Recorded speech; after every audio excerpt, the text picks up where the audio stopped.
En tant que dessinateur de bande dessinée, qu'est-ce que ça fait de pouvoir avoir accès à ce type de lieu chaque année? Pour moi, c'est une deuxième vie. Il faut imaginer que c'est ce que je voulais être quand j'avais 5 ans, je voulais être paléontologue. C'est ce qui m'a amené au dessin, parce que je dessinais mes copains en tricératops. Voilà, ça m'a permis de communiquer avec eux par le dessin. Le dessin a pris le pas. Et puis maintenant, on va dire, c'est comme si c'était un boomerang que j'avais jeté quand j'avais 5 ans et qui me revenait à la tête aujourd'hui, 40 ans plus tard, ici, quoi.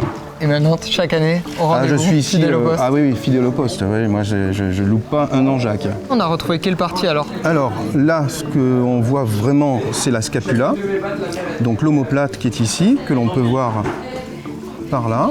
Là-bas, nous avons le l'ilion, qui est une partie du bassin. Depuis le temps qu'on découvre ici à la fois des fossiles d'animaux et de plantes, j'ai essayé de reconstituer voilà, des paléo-environnements pour montrer un petit peu tel que ça pouvait être il y a 140 millions d'années. Donc on a là-bas les Turriasaures, ici. Ici, on a le Camarasaure qu'on vient juste de découvrir. Voilà, c'est une scène de vie. Qu'est-ce qui est certain et qu'est-ce qui est plus de l'ordre de l'interprétation alors? Alors l'interprétation, déjà, c'est les couleurs, puisqu'on n'a pas les couleurs des animaux fossiles. La structure en elle-même, avec les os que l'on a, on peut reconstituer certains squelettes dans leur entièreté.